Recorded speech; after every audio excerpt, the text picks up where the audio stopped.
Hello, it's me.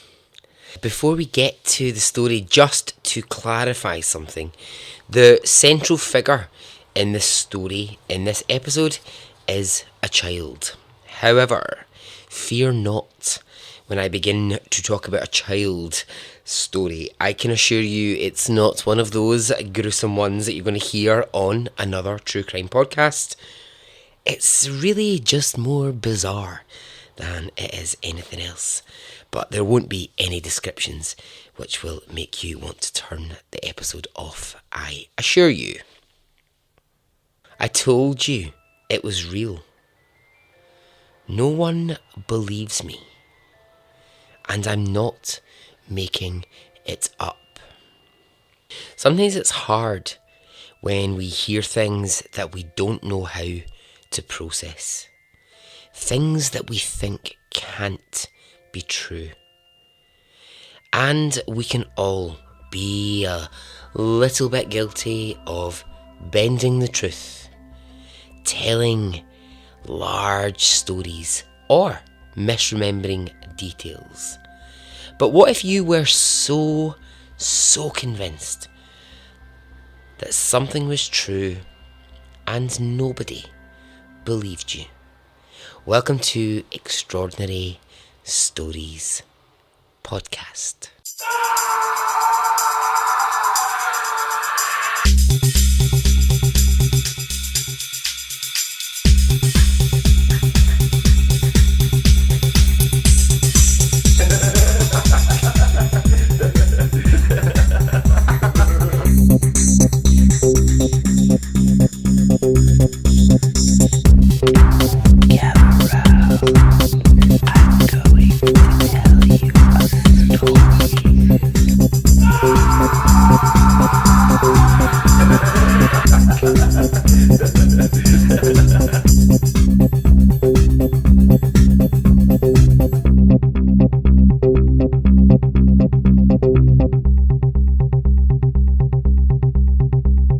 Hey, how are you? Are you well? Are you good? I am. So, last time I spoke to you, the Terry Schiavo episodes. Thanks for the Terry Schiavo love and appreciation. I know it's a tough story, but, thanks for listening. The the best comment was from a listener on Twitter who said, "Fuck, dude, that left me in tears, and I don't cry at anything." So, I thank you. My work here is done. Alright, this episode, well, I'm looking into something very odd. Very, very odd. Now, recently I started looking at the brain and the strange, weird things the brain can do. Well, this story has to be up there with some of the strangest. The mind, the memory, my word, it is a wonderful, wonderful thing. Are you ready? Okay, let's go.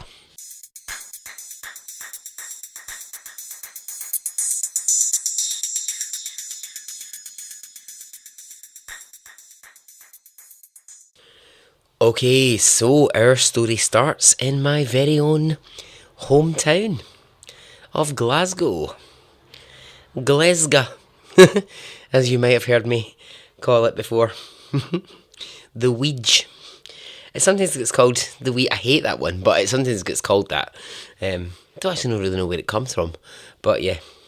So, we're here in Glasgow, and we're starting with a mother called Norma. Now, we're going back about 15 years ago, and here's Norma. Norma's got two sons. She's got a 3-year-old called Cameron and a 5-year-old called Martin, and Norma is a single mother. So, both of her boys are, well, they're just doing what 3-year-olds and 5-year-olds do. They're running around like nutters. They're being crazy. They're doing their thing. And yeah, they're just a really lovely little family unit. Norma's got sort of family, friends around her who support her. She also works, so there's a lot of balancing goes on in her life to raise two very little kids. Now, the youngest of her children, Cameron, he is, as I said, 3, and he's just this really cute, charming little, full of life character. He's really full of chatter, full of fun, always carrying on, always just, playing silly games. And he's got a very close relationship with his brother Martin, who's just 2 years older. Now, as we know, children, they're full of the stories, right? They love to tell you tales. And, I've got younger members in my family and, worked with kids before. They love to tell you bloody stories. Now, Cameron, around the age of about 3, once his language skills are sort of good enough, he starts to tell stories to his mum. And at first she just thinks, they're just stories. They're just things coming out of a 3-year-old's mouth. Now, it's not necessarily the things that Cameron is saying. It's the absolute, complete belief with which Cameron is saying them that really starts to capture his mum, Norma's, attention. So what are these stories he's telling? What are the things he's saying? Well, Cameron starts to talk about a place in Scotland which he has never visited. As far as his mum knows, he hasn't even heard of this place. And he's never been taught about this place. So, how he knows it is a mystery. The place he is talking about is a Scottish island called Barra. Now, not to be confused with Barry, it's Barra. And for spelling purposes, that's Barra. Now, Barra, how to describe Barra? Well, I guess, right, if you weren't a Scottish person, and if you weren't one of the people who understood that Scotland's actually one of the most progressive places in the world, you might imagine Scotland as a bit of a sort of old-fashioned place with lots of greenery, big sort of stretches of land, lighthouses, people with, ginger hair walking about in kilts. Well, I'm not saying that's entirely Barra, but it is a fairly remote island. And although, yes, okay, it has come in to 2019, I'm pretty sure you could go up there and, get your Netflix, get your Wi-Fi on if you wanted to. It is still, a fairly remote island within Scotland. I think I read somewhere there's just over 1,000 people living on Barra, so the population's quite small. I will say this, I've never been, but oh my god, I've looked at it and it is so beautiful. It's just this gorgeous, remote island. So, obviously, being an island, it's surrounded by loads of water, and it's got these incredible beaches, and it's got views that just look out over Scotland. So, here we have 3-year-old Cameron living in Glasgow, and he's chit-chatting all the time about Barra. And his mum's thinking, where in the hell is this coming from? What's he talking about? He's got to have heard this somewhere. Someone must have mentioned this Scottish island to him. Because the distance between where he lives, so Glasgow and Barra, is over 200 miles.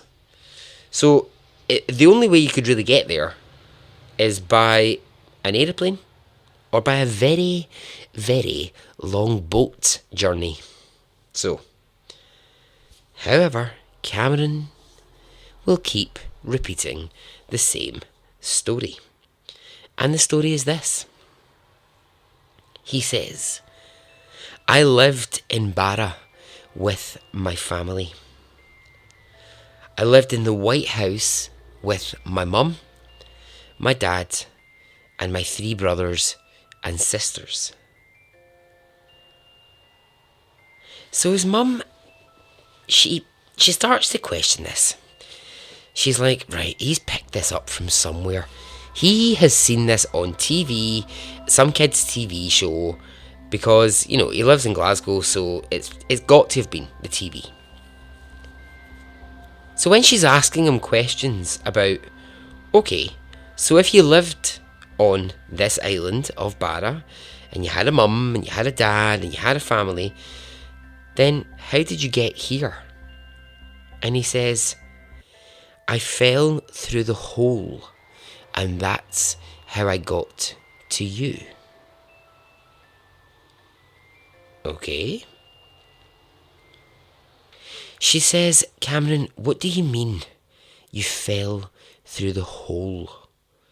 And he says, I was living with my Barra mum and my dad, and one day I fell through the hole in the island and I got to you. Now, he is adamant. He is determined this is the truth. Nothing in him wavers. Nothing in him looks for a fucking single second like he's making this up. He just absolutely believes this is the truth. I lived on this island. I had this family. One day, I fell through a hole, and here I am now, with you, my new family. So when he's pushed a bit further on it, Cameron is really able to describe his life on the island. He can describe what his family looked like. He can describe friends he had at a young age. He can describe the house that he lived in detail. And so his mum, Norma, she decides she's been hearing this for long enough now from him. Now, this has been a while now. He started this at 3, right? He's now 4, and he's still as adamant, and it's still the same stories, so she needs to talk to someone about it. So she starts to talk to her own family, those around her, her friends, and she says, look, Cameron keeps talking about this life that he had in Barra, his other family, his other mum, and she admits it's starting to freak her out just a little bit. Now, everyone she tells this to goes through the same thing with her. They say, oh, you are just dealing with kids' imaginations. This is just chat from a child. Don't pay any attention to it. And she's like, no, you need to listen to him telling these stories because he's so convinced. And so every time he's asked to retell it, oh, can you tell, Auntie whoever, can you tell Auntie Betty about your life in Barra? He'll repeat the exact same story. Yep, okay, so I lived here, this was my house, my mum, my dad, all the same things. And every single one of these people who hears it from this child's mouth gets caught by the same thing. They go, there is so much conviction. He is not looking like he's making this up at all. I mean, yeah, we know kids do talk nonsense. I can't imagine the kind of nonsense I would have talked when I was a child. Probably a load of if you've been listening to this podcast, probably a load of absolute nonsense. That's probably like, yeah, I went to the park and Madonna was there and it was great and we danced and we had fun and I wasn't an American child, so that would be ridiculous. I don't know why I did it in an American accent, but But kids do talk nonsense. So Cameron, he can give incredible details. He talks about the family dog. He can describe the dog. It was black, it was white, it had a black patch over its eye. He talks about bits of the beach on Barra that he would play at. And it's just, again, I mean, just not to keep labouring the same point, it's the conviction. It's the bloody conviction that he is just, saying it with that's alarming people. It's, at this point, it's less about the details of the story. It's more about, oh my God, he really believes this. And conviction's all you need in life. Conviction's the most important thing. That's my, if I was a judge, I would have banged my gavel there when I said conviction is all you need in life. But I do think that's true. I mean, you need conviction in what you say. It's like the conviction I have when I say to people, when people ask me, because I get this question all the time, people go, is Barry short for anything? And I go, yep, it's short for Bartholomew. And they go, oh my God, is your name Bartholomew Henderson? And I go, yep, it absolutely is. And I mean, I'm flat out lying. It's fucking not short for Bartholomew. My name's Barry. That's what it is. But it's the conviction with which I do it with is alarming. People go, oh my God, and they never question it. They never question it because I'm so convincing. And there you go. And now I sound like a sociopath. Brilliant. Cameron, he starts to talk about the planes that would land on the beach in the island. And he starts saying, I remember being able to watch from my bedroom window. I could see the planes and they landed on the beach. And again, every time he's questioned, it's the same details. And he was right. Planes do land on the beach at Barra. And if you were a child living in Barra, you would be aware of that. If you're a child living in Glasgow and you're 4 years old, how you know that, I don't know. Unless you have seen it somewhere on TV. So the focus slightly changes here because his mum and extended family, they're beginning to take what Cameron is saying even more seriously. And they're now asking him, look, Cameron, if we were to go to the island, do you think we would meet your Barra mum and dad? And Cameron knows the answer without having to think. He says, yes, you would meet my Barra mum, but not my Barra dad, because he is dead. And when his mum says, he's dead, Cameron says, yes. He says, my Barra dad didn't look left and right at the road, and now he's dead. He got knocked down. Okay. Let's just for a second, right, just for 1 second, put ourselves in Norma, his mum's position. What in the hell would you be thinking or feeling? Well, I mean, I'll tell you what she is thinking and feeling. She is, as the kids these days say, she's shook. She shooketh. And you would be. You would be like, these are some very odd things that are coming out of his mouth. I think what also, just when I was looking at this story, I thought, do you know what must have been really hard for Norma? Is when he talks about his other mum, his Barra mum, he talks about her with such affection. And he says to Norma, you'll really like my Barra mum. And I think she finds that hard because she's like, oh, this is my son. But he is so convinced that he has another mother out there. Now, not everybody in the world believes Cameron. There's some family members, some friends that they're a bit dubious to start with. But over time, it becomes really hard to meet anyone who doesn't think there's something in what Cameron has to say because he is just so consistent. Now, it's all really well and good for, the family to be like, oh, here he goes again with his story about the family and, his mum, his dog, all this sort of stuff. But what's actually starting to happen for Cameron is the more he talks about it, the more it's beginning to have quite an emotional effect on him. And by now he's 5 years old and he's starting to really, really miss his life on the island. And in particular, his other mum, his Barra mum. He gets really, really upset one day in nursery and he says he doesn't want Norma, his mum, to collect him. He wants his Barra mum to come and to get him. And I mean, this is a bit of a shift now.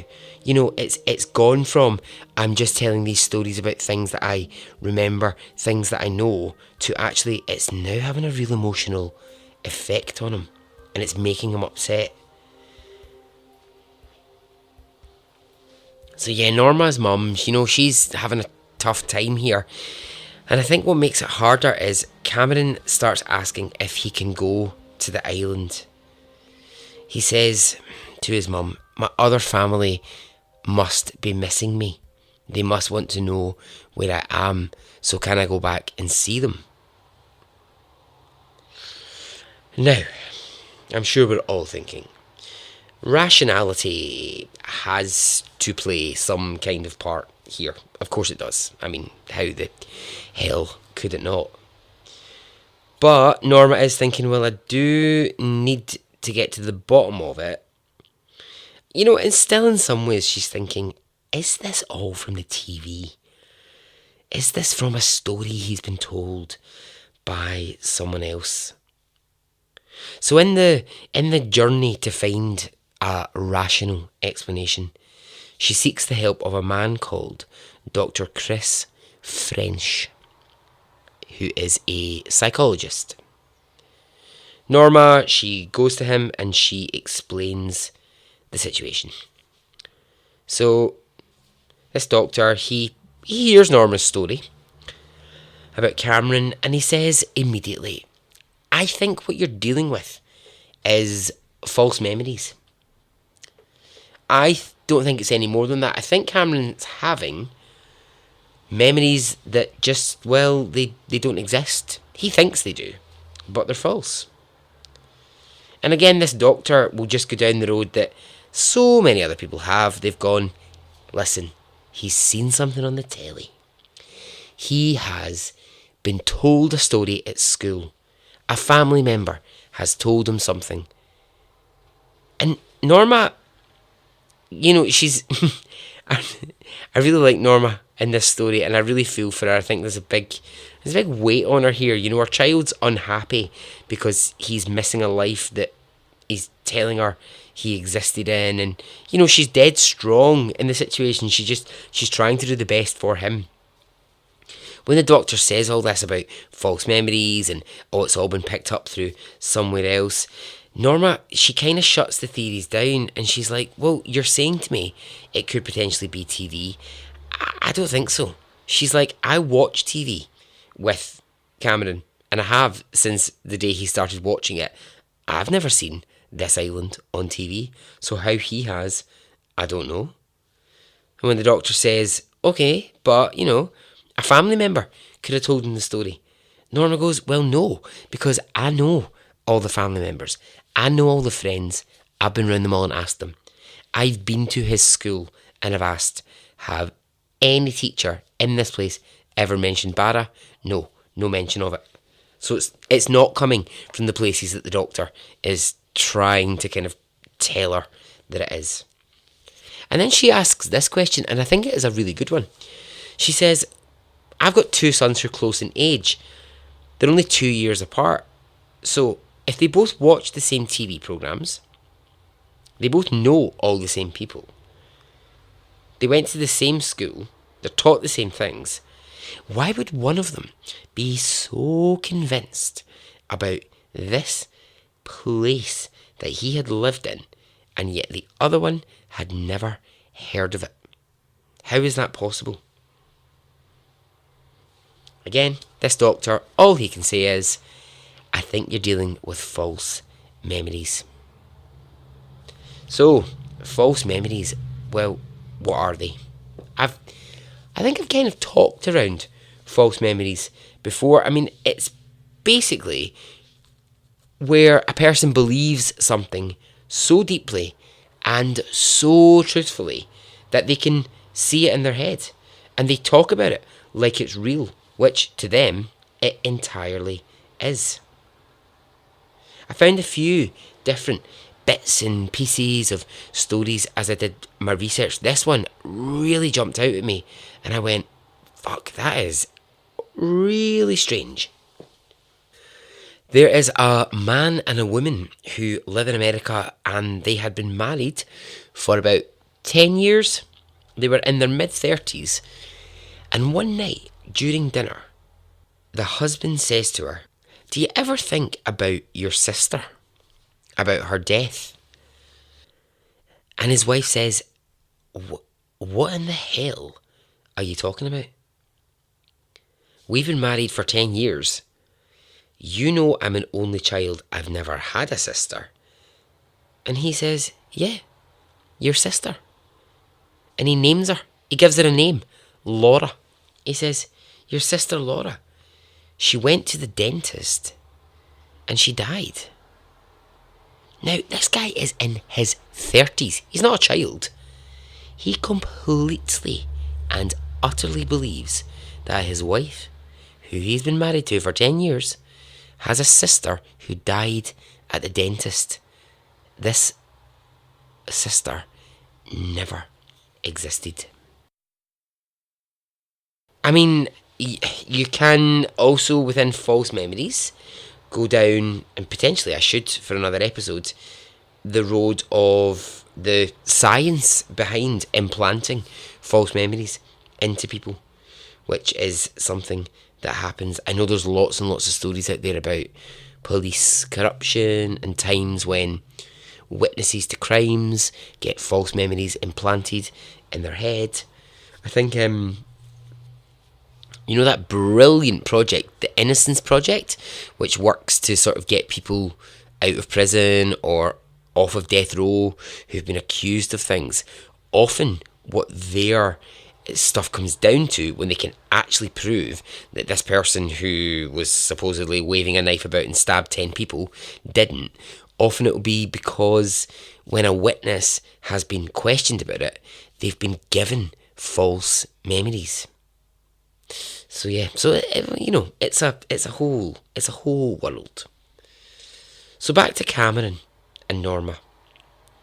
She goes from that first doctor, and this time she goes to a child psychologist, an actual specialist child psychologist. What this new child psychologist picks up on is so interesting. She says, when kids have imaginary friends or they, tell stories, often it's pretend and they know that it's pretend. So a child can have an imaginary friend, but they kind of know that it's not real and that they know it's not real, but that it's okay to kind of be within the pretense. But what she picks up on is, she says, with Cameron, there appears to be no pretense. He's absolutely convinced of what he's saying. So this conclusion from the second doctor, it just reaffirms for Norma that there is something deeper, something more mysterious happening. I still think the weirdest thing here is just how sad Cameron is for his other life, how much he misses the island and his other family. Now, I found this along the way, and I do think this is fascinating. There are many cases around the whole world of kids who can talk about past lives. They can talk vividly. They can share one thing from it. They can share an entire story. There's a child in Japan who says that he is basically reincarnated as his grandfather. Fine. There's children in America who have similar stories to what Cameron has to say. But there is one thing that all of these children share. The child in Japan, the child in America, and the child in Glasgow, all at different periods in time, all say the one thing in common. I fell through the hole, and that's how I got here. Isn't that just bizarro Mick Bizarreface?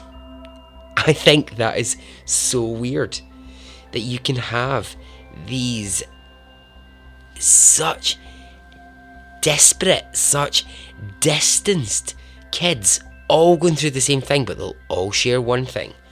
I fell through the hole, and that's how I got here. Cameron is asking more and more frequently if he can go to Barra. And Norma, well, she really has to think this through. And, as a parent, I'm not a parent. If I was a parent, I would really need to do what she does and think the situation through. It's not as simple, I don't think, as just going, okay, let's go. I mean, because lots of people are saying to her, Norma, just take him.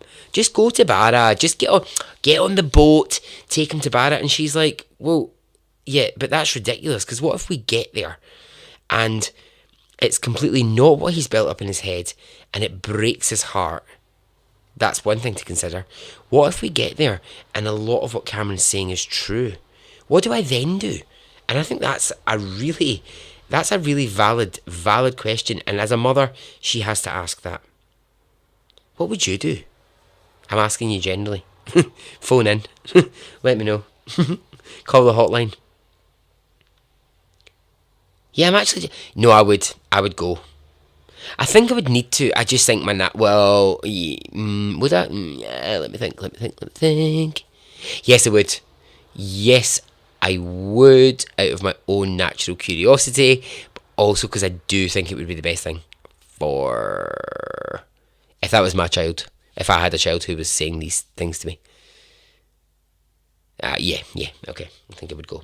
Great, I'm glad it took me so long to bloody work that out. Get in touch with your answers. Now, the story of Cameron has reached America. And there's a man from the University of Washington, and he has flown over to Scotland to visit Cameron because he is deeply fascinated in this story. This man's name is Jim Tucker. So when Jim Tucker, the Washington doctor, arrives in Glasgow, he visits the family and he instantly gets to questioning Cameron. He sits with his notepad and he's like, right, Cameron, I have lots of questions. He says, what can you tell me about your house on the island? Cameron tells him. Then he asks this, which I think is quite tough. He says, Cameron, did you see your dad get knocked down by this car on the island? And Cameron says, yes, I did. He says, Cameron, can you remember the names of any of the people who lived on the island? And the 5-year-old starts to speak the names of people that he knows, friends that he had, friends of his mum and dad. And again, what arrests Jim Tucker more than anything is the sheer conviction. There's no hesitation to stop and think about it. There's no having to look like Cameron might be trying to invent names, details or facts. Boom, boom, fucking boom. It's just all coming out of his mouth. And so, after 2 years of Cameron talking about it, the day finally arrives. The day where his mum Norma has made the decision they're going to go and visit the island of Barra. Because that's what he wants so desperately. So Norma, Cameron, Martin, the other brother, and Jim Tucker, the man from Washington, they get ready for the trip.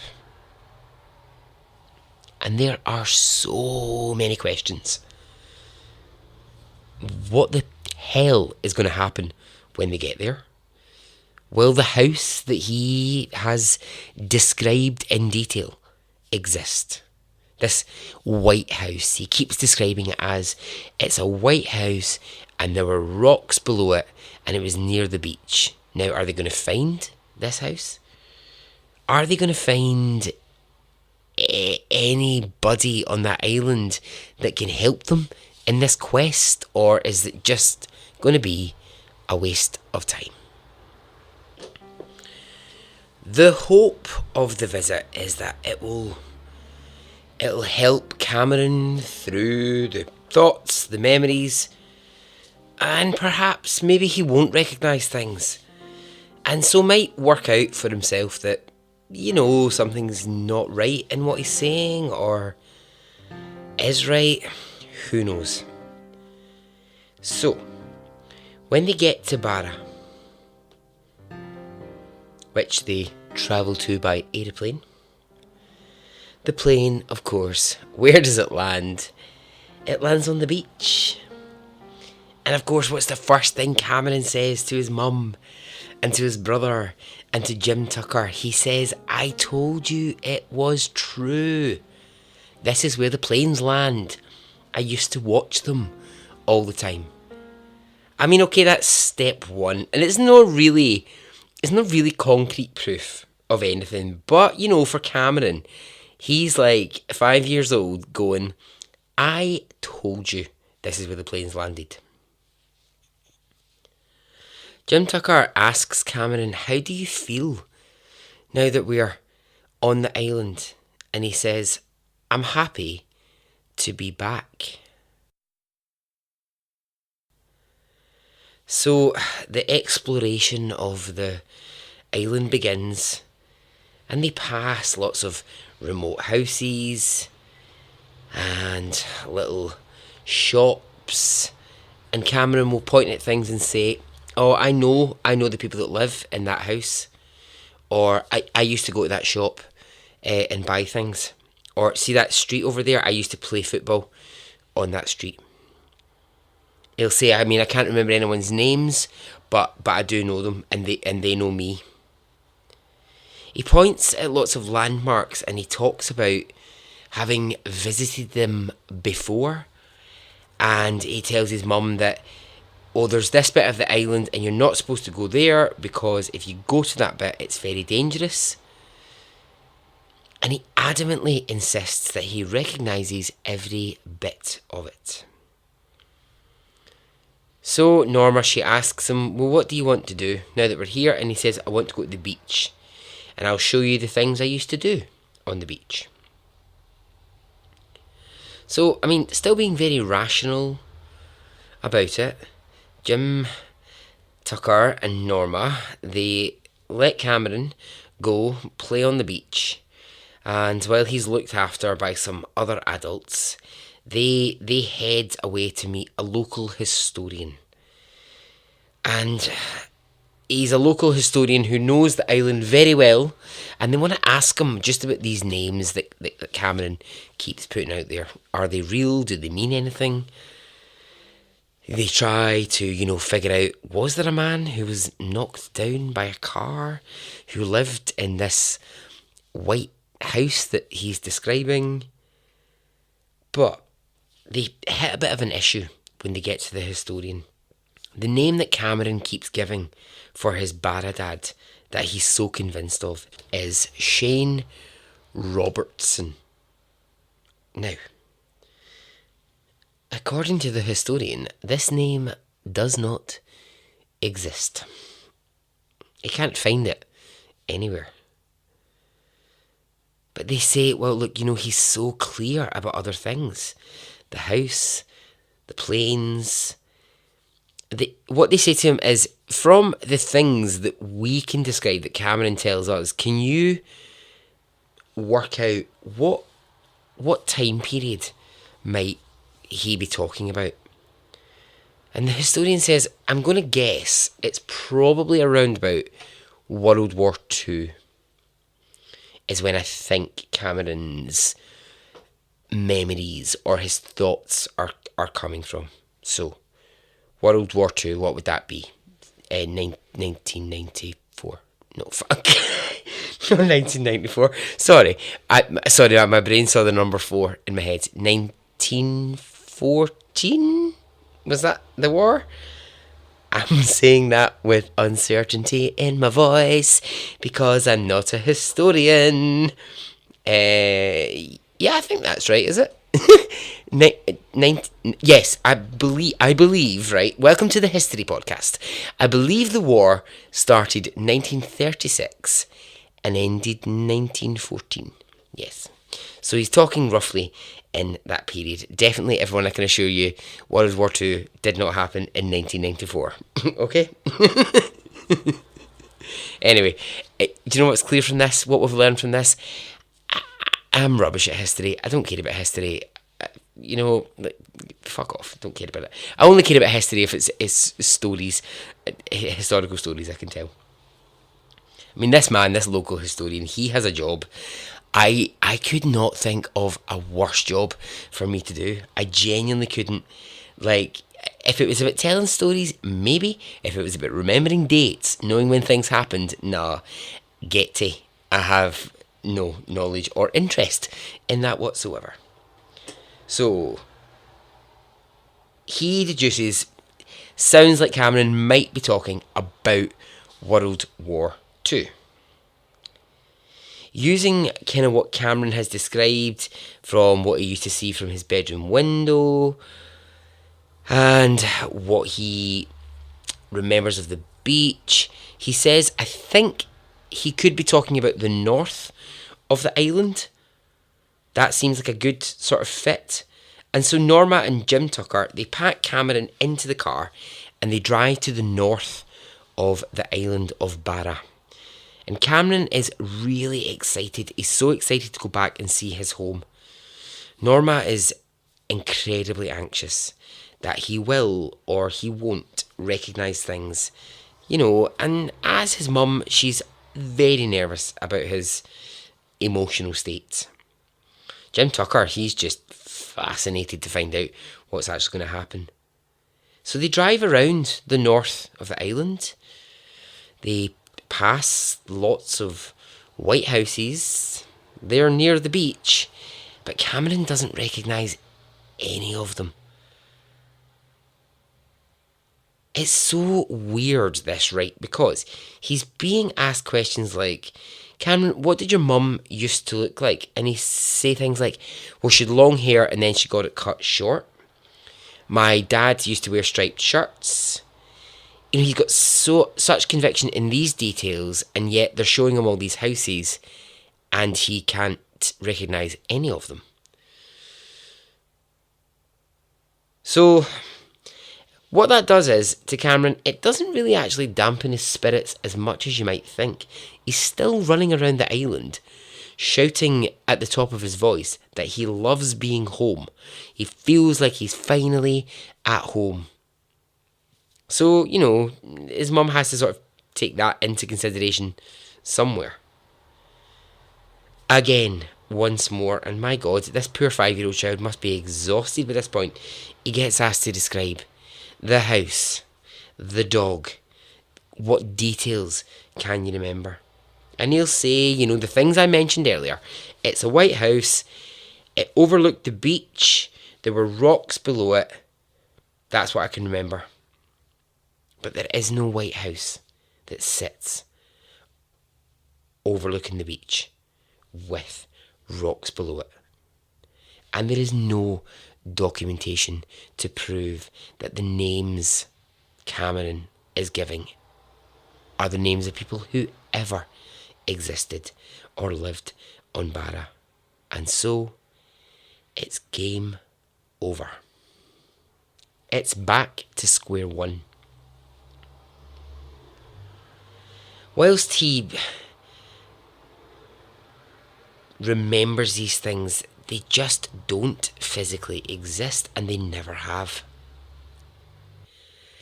And so they start to pack up their belongings. They get ready to head back to Glasgow, when Norma gets a phone call from the local historian. And he says, "Please come and speak to me urgently. I've got news for you." So Norma and Jim Tucker, they race over to the historian's house, desperate to find out what the news is. And he tells them the following. Where they had been looking at on the island previously for the Robertson family and not turning anything up, they had actually been looking at the wrong records for the island. They were looking through registers of people who'd been born and raised in Barra, and not people who might have moved to the island. When they look at the list of the people who moved to Barra in the 1960s, they found a family called the Robertson family. And this is where it gets weirder. The Robertson family lived in a white house overlooking the beach with rocks below. They had a family of young children and a black and white dog. The family lived on Barra in the early 1960s. Okay, I mean, for Norma and for Jim Tucker, that's the news they wanted, but it's freaky. So now they have to think very, very carefully. How are they going to proceed with this? The house sits in a part of the island which they had completely missed in the first few days. So they just never seen it because it sits in a bit of the island that you just wouldn't naturally look for. You just wouldn't know it was really there. So they have to think, what are we going to do here with Cameron? Because this might actually be the house. Although they had sort of rushed into the situation in the first few days on the island, now they've got this information, they're now thinking, okay, we need to actually really think this through. Also, think about Cameron at this point. This can't be easy. I mean, you're 5 years old. You're switched on. You're living in a world where you're essentially being studied. And you keep saying these things. But because you're 5, all the adults around you, they think you're making it up. It's got to be really tough. It's got to be really tough for a wee guy. Just like, yeah, nobody believes me. They think I'm weird. I'm not. Norma, I think, I said it before, I think she's amazing. She just wants Cameron to be happy, ultimately. That's what she wants out of this situation. That's why she's gone on this search, because she believes if it's going to make him happy, then ultimately that's what she needs to do. So, a plan is created by Norma and Jim Tucker. They decide that now they know the location of the house that they'd missed, where the Robertson family lived, they need to take Cameron, but they're not going to tell him where he's going. Because what they don't want to do is overly suggest to Cameron that this might be some kind of answer, or that it might not be. They also don't want to put in his head this idea that he gets there and then, yeah, I suppose it's how I would see it, feels this pressure like he has to now suddenly remember something, or he suddenly has to go, yes, that's the one, or no, it's not, or, you know, so they decide to just say, we're going on a drive, we're just going to go round the island, see a few different bits, but they're not going to tell him that they're heading to the house that they think he's been describing, for years. So when they've been driving for miles, Cameron is in the back of the car and they eventually get to the White House. What do you think Cameron's reaction is? Is it to scream and shout and race around the place like a maddie? No. He goes very, very quiet. He becomes really silent and really still. They drive up closer to the house. They get Cameron out of the car and he's standing at the gate. He's standing at the gate of the house that he has been describing for so long, and he just starts to cry. And Norma, his mum, she holds him and she tells him it's okay to be upset. It's all right to cry. She says, Cameron, it's okay. But he's gone from his bouncing about, chatty, happy self to very serious and very upset at the sight of the house. He almost won't pass through the gate into the garden to anywhere near the house. Something at the very sight of it has just made him upset. He says to his mum, I don't want to go into the house straight away. I want to go to the beach because there's a secret gate at the beach and I want to show you it. And Norma says, okay, that's fine. Let's go to the beach and you can see if you can find the gate. And they go, and they do. And it's just this little, it's this little wooden construct that sits underneath the house. And there just happens to be this little gate.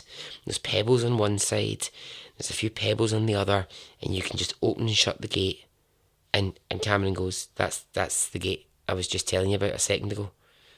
And Norma goes, okay, well, you've never mentioned the gate before. And he goes, no, I know, but I just wanted to show you it.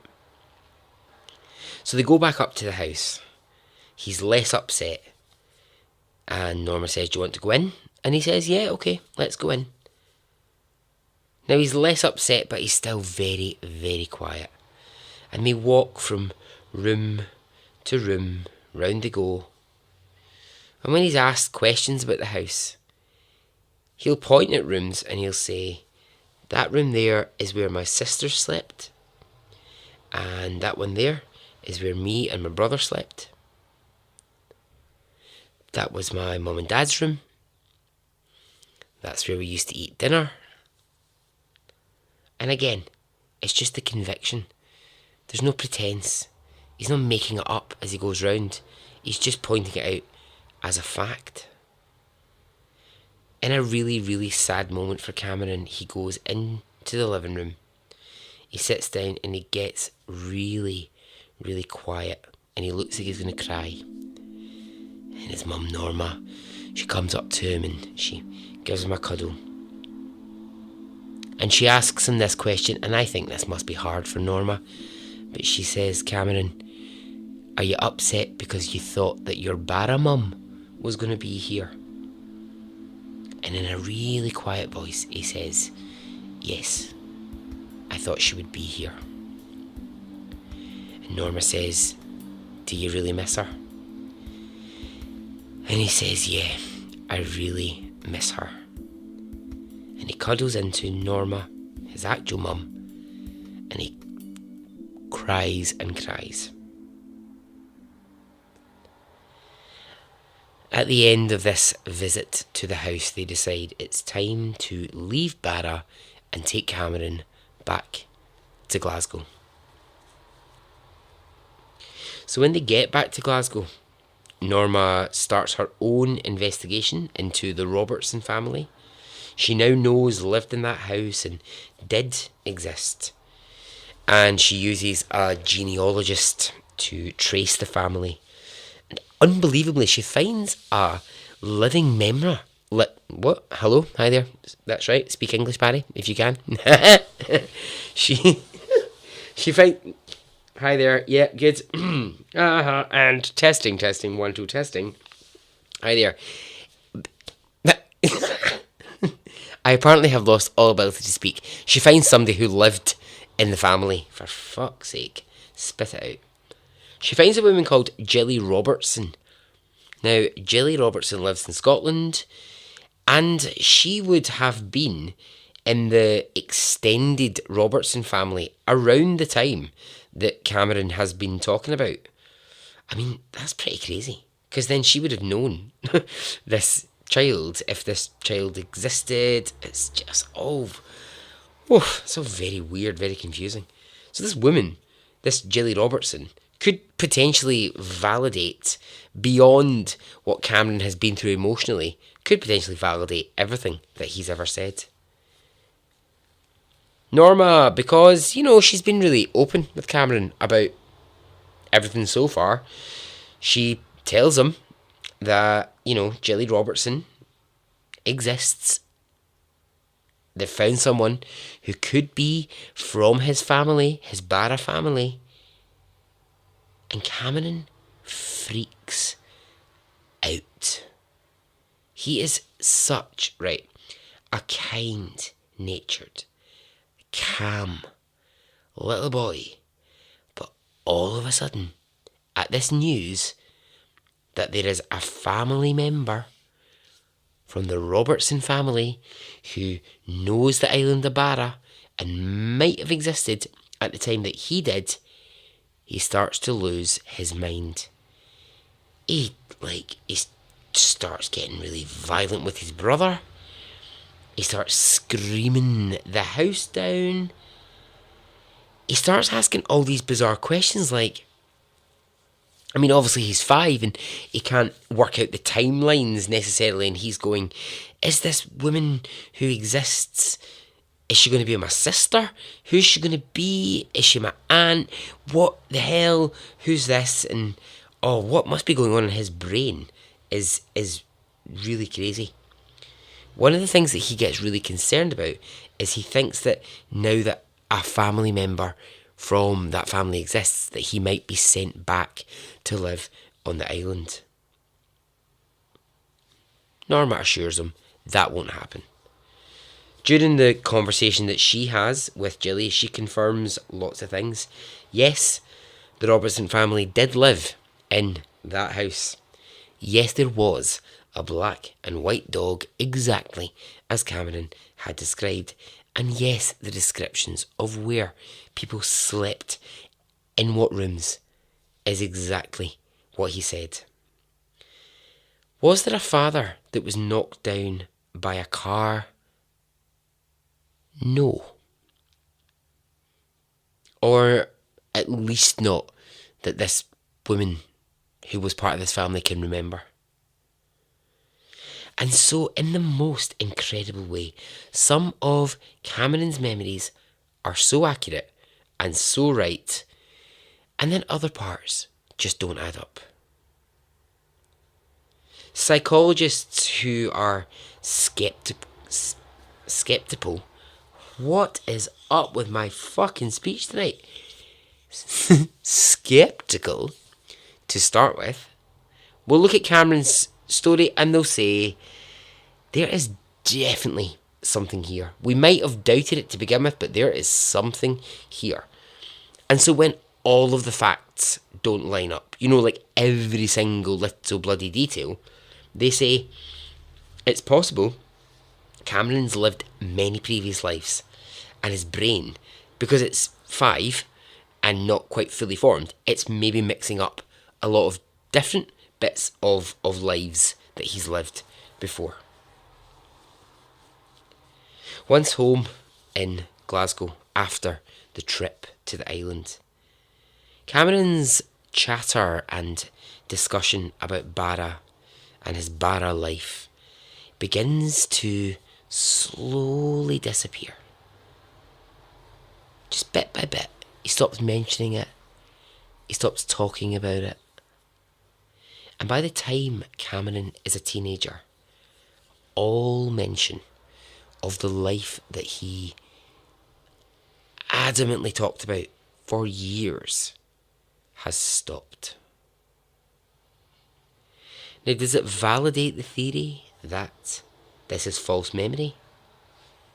Or does it mean that Cameron went to the place where he was so convinced was his home, found out some truths, realised that actually he recognised things, he felt something, standing at that gate, crying and sad, missing a mother that he could only remember? Is it possible that all of that just was so much pressure on a 5-year-old that he just stopped talking about it? Cameron, his mum, and his brother today continue to live in Glasgow, and they have never been back to the island of Barra. And so ends the story.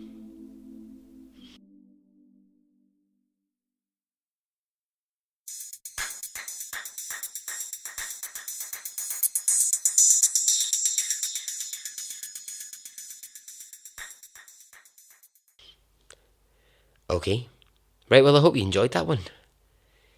Weird, eh? Weird. This story's staying with me. This story is still, fascinating me. Yeah. I don't know. I suppose, this is one of these stories where people are gonna start to talk supernatural things. Other people will come at it from the science element and they will go, it's just false memories. Other people will go, children are just say crazy things and will remember what they want to remember and say what they want to say. But it's possible that all of that is at play within this story, and it's just all added up to something, really interesting. But anyway, it meets the criteria for me to be an extraordinary story because it just is fascinating. Anyway, I'm gonna go. So, as always, thank you for listening. As always, get in touch with your comments, your thoughts, your feelings. I know you will, and I love to hear them. I bloody love it. So yeah, get in touch. Facebook, Twitter, Instagram, email me, extraordinarystoriespodcast@gmail.com. Support me on Patreon if you would like to. Throw the iTunes page a wee like if you could. Join the group. You know the script. You know the chat. Okay, so until the next time we speak, which won't be too far away, I promise. I hope you are well. Oh, Barry, just say goodbye. Okay, goodbye.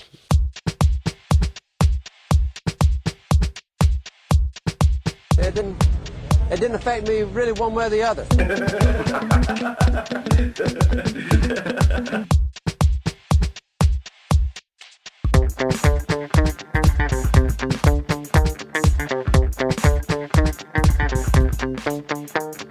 I would imagine from the look on his face,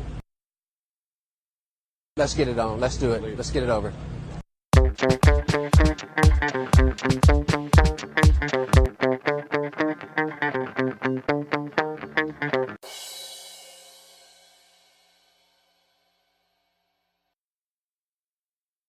Let's get it on, let's do it, let's get it over.